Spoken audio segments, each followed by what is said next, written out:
right, hello there, thrill seekers. It's Brad, author of Hardcore Zen, and what is the new one? The Other Side of Nothing.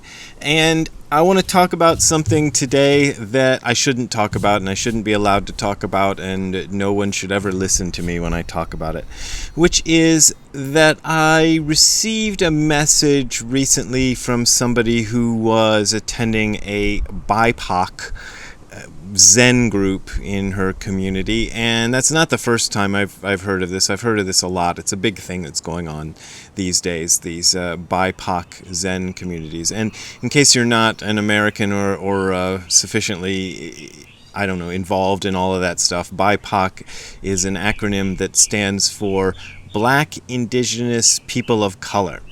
So these are meditation groups specifically for people who are not white like me.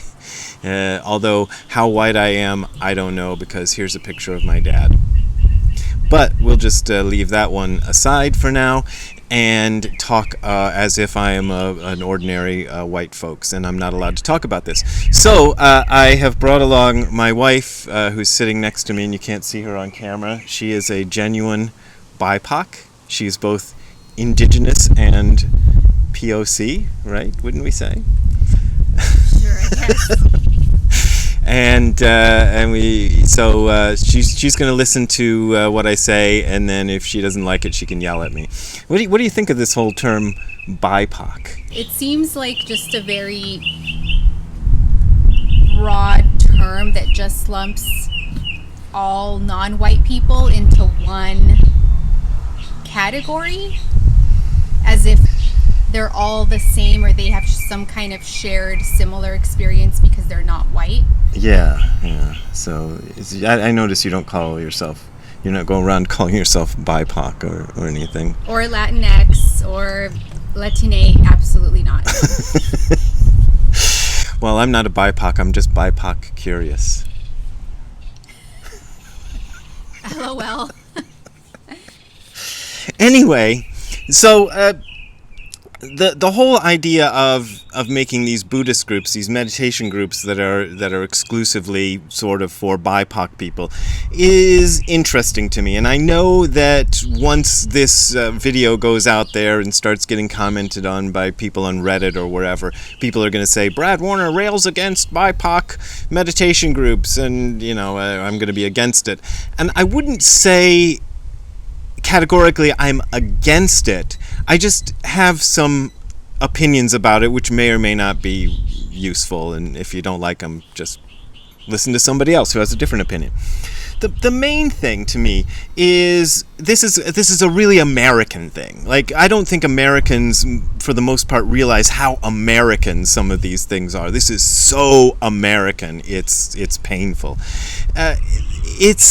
We kind of get this idea as Americans that we invented racism, and maybe we're proud of it or something, or that it doesn't, that only the American version of what racism is counts. That's the only version that counts. But there's racism all over the place, and Buddhism, its history has been shaped by something that I think is basically racism under another name, which is the caste system.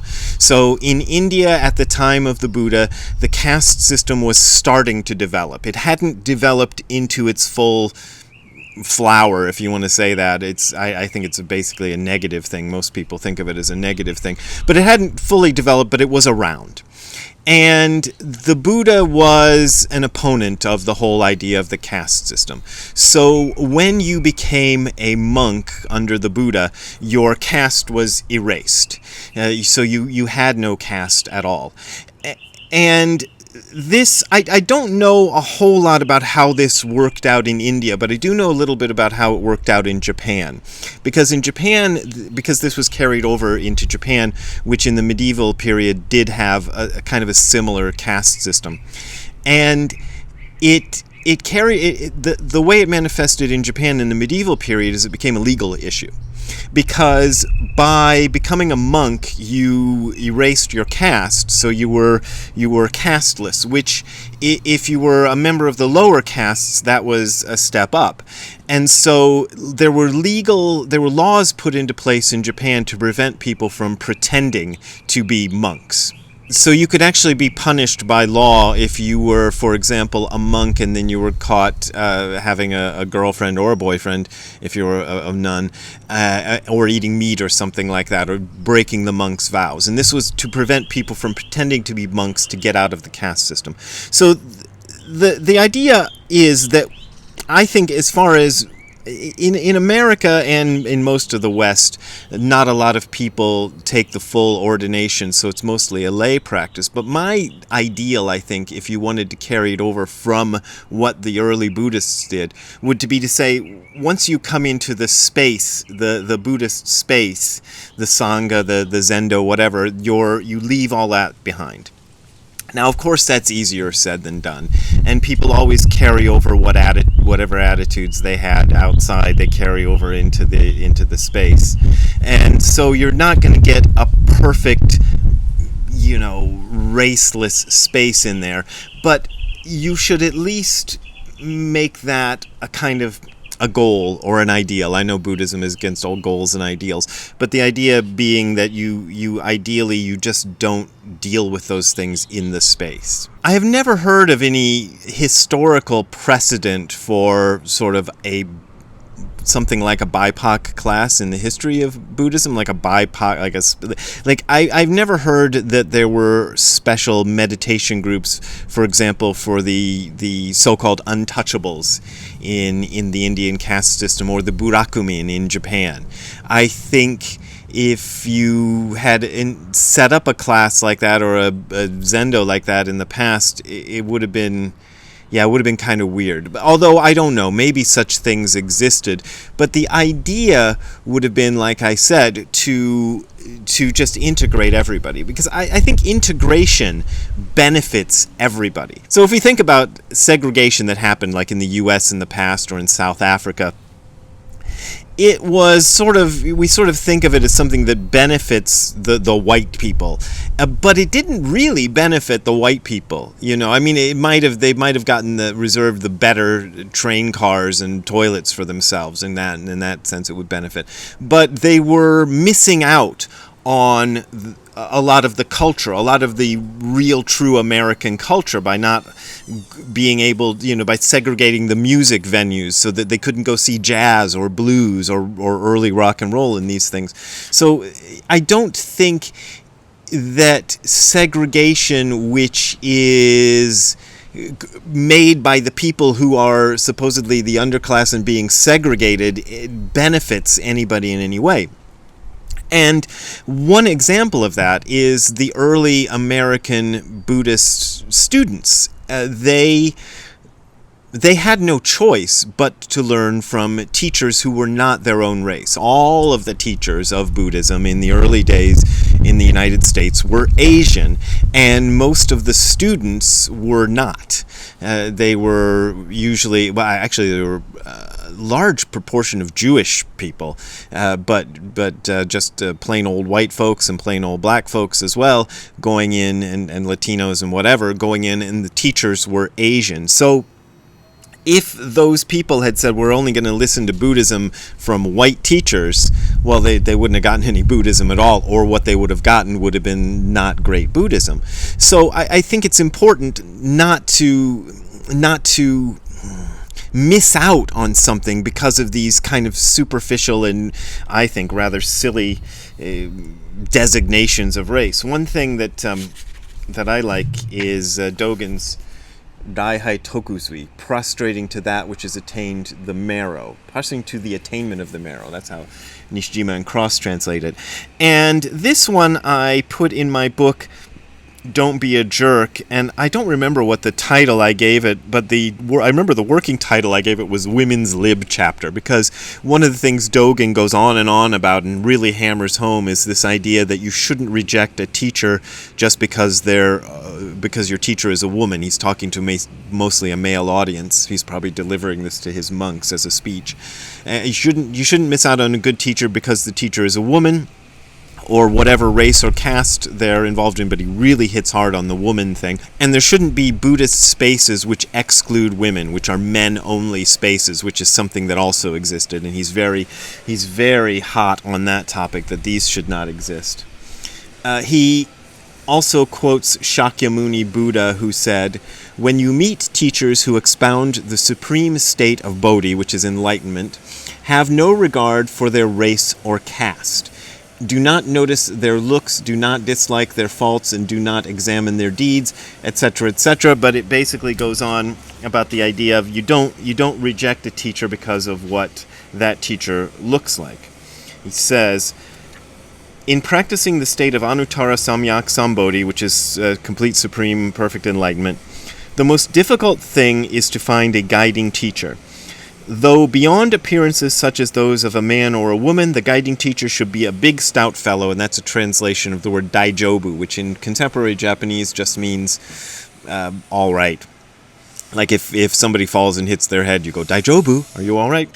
But it has this kind of meaning of a person of, who's a strong person. He is not a person of the past, and this would be gender neutral in the original. "He is not a person of the past and present, but maybe a good counselor with the spirit of a wild fox." We'll go into that later. "These are the features of someone who has got the marrow. Got the marrow is understood the deepest truth. He may be a guide and a benefactor. He is never unclear about cause and effect. He may be you, me, him, or her." So again, it could be a woman teacher, which was in Japan kind of frowned upon in Dogen's day. Now you might be saying, I can't talk about this because, as you can see, I'm a white guy, but I also have experiences being a racial minority. I know it's not exactly the same as being a racial minority in the United States, but I lived for 4 years of my childhood in Kenya, in Africa, where I was a racial minority, and I lived for 11 years of my adulthood in Japan, where I was a racial minority there too. And I would never have in those times gone into some kind of a white-only space or even an American-only space, because I just don't think that's right. I faced discrimination in Japan. I was denied housing a couple of times, more than a couple of times, when I applied for apartments I wanted to live in. I was turned down multiple times because I was not Japanese, and this used to aggravate me. But this is just the thing. So there is that experience that goes beyond white and black, or POC or BIPOC or whatever they're calling it these days. The kids these days want to say. Race is one of these things that I find fascinating because it transcends anything Americans think of as race. And one example of that I encountered when I lived in Kenya was that if you're a white person who goes to Kenya, one of the first things you're going to think, and I was 7 years old when I got there, so my thinking wasn't quite as clear, but you think, oh my God, look at all these black people. But what I quickly learned, even as a child, was that all these black people in Kenya did not think of themselves as black people at all. I mean, they might have in contrast to white people, but white people were such a minority, even though they'd had colonization and everything like that. Even during the days of colonization, white people were still a rarity in Africa, in Kenya. So they divided themselves up in different ways. And I particularly remember the Kikuyu and Luo rivalry that was a big political thing, probably still is in Kenya. So the major tribes I was aware of were the Kikuyu, Luo, and the Maasai. And the Maasai are sort of like the Amish of Africa. They reject all the modern ways and go live on their own in their own spaces. But the Kikuyu and the Luo and other tribes lived, mixing together, and there was a lot of rivalry, and people knew who was Kikuyu and knew who was Luo. I knew Kikuyu people who were like, don't like that Luo guy, and they'd see the guy, I'm like, I can't tell. But, that was a thing. And I think racism is a manifestation of something very deep in the human psyche. This is just my pet theory about it. And it's something that I noticed coming out doing Zazen. So one of the things that happens when one does Zazen is the brain will start to just cough up stuff. So you're trying to kind of be in a state where you're ignoring your thoughts, and what that does is your thoughts start to act like an unruly child or an unruly dog, and they start yapping and trying to get your attention, and they'll start dredging up things that you don't like. It's really very much like dealing with an unruly child. And one of the things that came up in my case were like racist thoughts, and I'd be going, oh my God, I have racist thoughts. But the thing is, why do we have racist thoughts? There is this weird thing that's gone on these days, and I'm sorry for going on a little bit of a tangent and a tirade, which is to redefine the word racism into bizarre places it doesn't belong. And my favorite example of this is Louis C.K. has this joke, which he said, I have mild racism. Like, if I go into a pizza parlor and I find out it's owned and operated by 3 black women, I'd be like, and the joke is that is considered racism these days. But I think racism we should go back to the older definition. You have to do something racist, like join the Ku Klux Klan or actively hate people of another race. Just because you have these thoughts in the back of your mind is meaningless, is perfectly meaningless, unless you act on them, unless you believe them. And one of the greatest things I learned from doing Zazen is how not to believe my own thoughts. So I realized, I can have these thoughts. They can bubble up from my subconscious, from wherever they come from. But it doesn't make any difference. It doesn't change who I am. I just ignore those thoughts. And a person who ignores those thoughts or puts them aside, if you can't exactly ignore them, then that's not racism. But I think maybe it probably goes way back in our DNA, because human beings, in order to survive, have to band together in groups, and the human groups that banded together in our past were usually family groups, which meant they had a resemblance to each other. And one of the easy ways to decide who's in your group and who's not is by skin color. Skin color is like right out there, and you notice it, even more than the shape of the nose or shape of eyes or whatever. These other things you might notice. So it pops right out. So that's one of the things that is probably deeply ingrained and embedded in our nature and difficult to uproot. And in fact, impossible to uproot. But you can learn to ignore it. And if you learn to ignore it, then I don't think you should be called a racist because you have racist thoughts that you ignore, because everybody does. But having said all that, and just getting back to the thing I started with about this whole thing of these BIPOC classes, and saying that people on Reddit are going to say, oh, Brad Warner rails against BIPOC classes. This is the thing. I don't care. And nothing I say is going to make any difference to whether you go to a BIPOC Zazen class or not, or anybody has them. Or the trend is going to continue, and there's going to be more of them, and it's going to be, whatever, and it's fine. If that's what you want to do, if that's what floats your boat, then go ahead and do it.